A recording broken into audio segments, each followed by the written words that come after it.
সিচুয়েশনটা জেনে নেওয়ার চেষ্টা করি।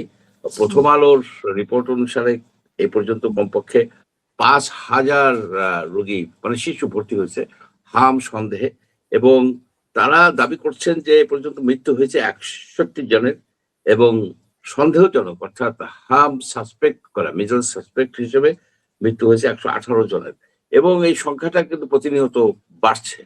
এটা ইট ইজ স্প্রেডিং লাইক মানে যে কোনো মহামারীতে যা হয় এটাকে মহামারী বলা যাবে।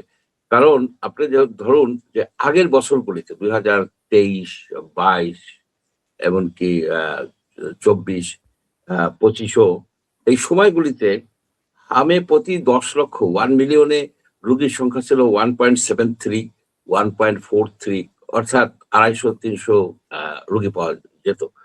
এখন যে জিনিসটা হয়েছে যে কয়েকদিন আগের স্ট্যাটিস্টিক্স হচ্ছে প্রতি মিলিয়নে 10 লক্ষে 16 জন রোগী পাচ্ছে, অর্থাৎ প্রায় 10 গুণ বৃদ্ধি পেয়েছে এবং পাচ্ছে।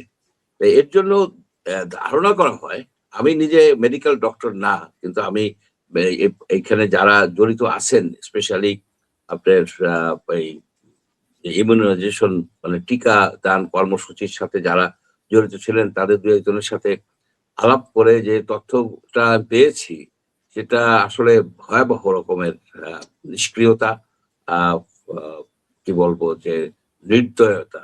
বাংলাদেশের শিশুদেরকে মৃত্যুর মুখে দাঁড় করে দিয়েছে এই ডক্টর মোহাম্মদ ইউনূস এবং তার যে সহকর্মীরা। এটা প্রথমেই বলে নিলাম এই কারণে, আমি যে যা জানতে পারলাম যে এরা নাকি বলছে যে যখন এই যে টিকা দেয় বাংলাদেশে কিন্তু বহু রকমের টিকা দেওয়া হয়, এবং ইপিআই বলে একটা প্রোগ্রাম আছে। ইপিআই প্রোগ্রামের মাধ্যমে এই টিকাগুলি দেওয়া হয়, এবং এটা পৃথিবীতে সব দেশেই এই বাংলাদেশের টিকা প্রোগ্রামটাকে মানে উদাহরণ হিসেবে দেখা হয়। এই টিকা একটা প্রোগ্রামের মাধ্যমে যায়, এটা বলা হয় হেলথ নিউট্রিশন পপুলেশন সেক্টর প্রকল্প।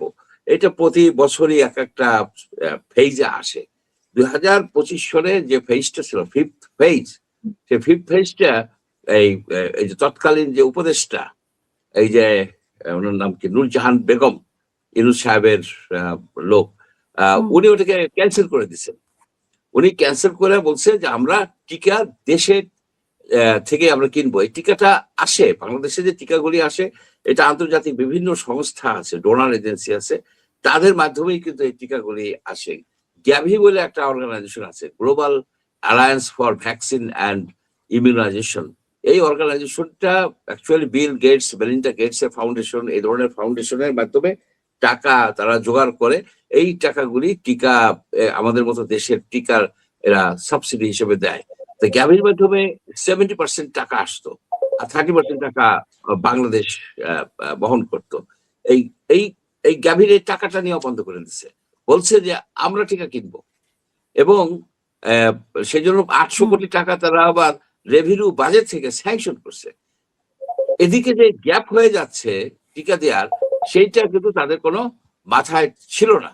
এখন এটাকে আপনি কিভাবে করবেন? এখানে আমি তো মনে করি কি টাকা পয়সা মানে টিকা কিনা টাকা পয়সা চুরি করার একটা পায়তারা করছিল। এই পায়তারা করে শেষ পর্যন্ত তারা নিজেরাও কিনতে পারে নাই, এই বিদেশি যে টিকা সেগুলিও তারা বন্ধ করে দিছে। এই গ্যাপে এই যে সাসেপ্টেবল যারা ছিল, বাচ্চারা যারা, শিশুদের এই টিকা আর দেওয়া হয় নাই, এখন এটা মহামারী আকারে ছড়াই গেছে। এর ভিতরে আর একটা কথা আমি বলি সবচেয়ে ইন্টারেস্টিং, সেটা হচ্ছে কি যে টিকা দেওয়ার ফলে এতদিন পর্যন্ত যে মিজলস এবং রুবেলা বলে আর একটা আছে, যেটাকে বলা হয় জার্মান মিজল, মানে ওই রকমই আর একটা ডিজিজ, এই যেটা গর্ভবতী মহিলাদের জন্য ভয়াবহ রকমের বিপদ আনে, শিশুদের তেমন ক্ষতি করে না, সেই দুইটা টিকা দেওয়া হয়, মিজলস এবার বলে দুইটা টিকা তারা একসাথে দেয়। এই মিজলস এর এই হাম মুক্ত ঘোষণা করার কথা ছিল বাংলাদেশে 2026 সনে, কারণ এত কমে আসছে। ঠিক তার আগে 2025 সনে একটা উদ্যোগ ছিল যে এই হেলথ ডিপার্টমেন্টের এবং অন্যান্য ডোনার এজেন্সির যে একটা ক্যাম্পেইন করা হবে, এই ক্যাম্পেইন করে সারা সপ্তাহব্যাপী সবাইকে যাদের যাদের টিকা দেওয়ার 95% কাভারেজ দেওয়ার একটা উদ্যোগ ছিল, সেটা করে নাই।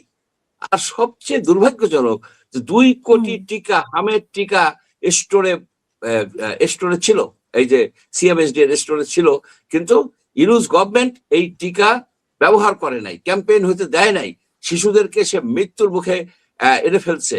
এইখানে যেমন পিনাকি, তার বন্ধু পিনাকি যেমন আপনার মিল্টোফোসিন এই করে আপনার কালাজ্বরের অনেক রুগী মারছে, বাইরে প্যারিসে বসে রয়েছে, এই বৃদ্ধটাও তাই করছে।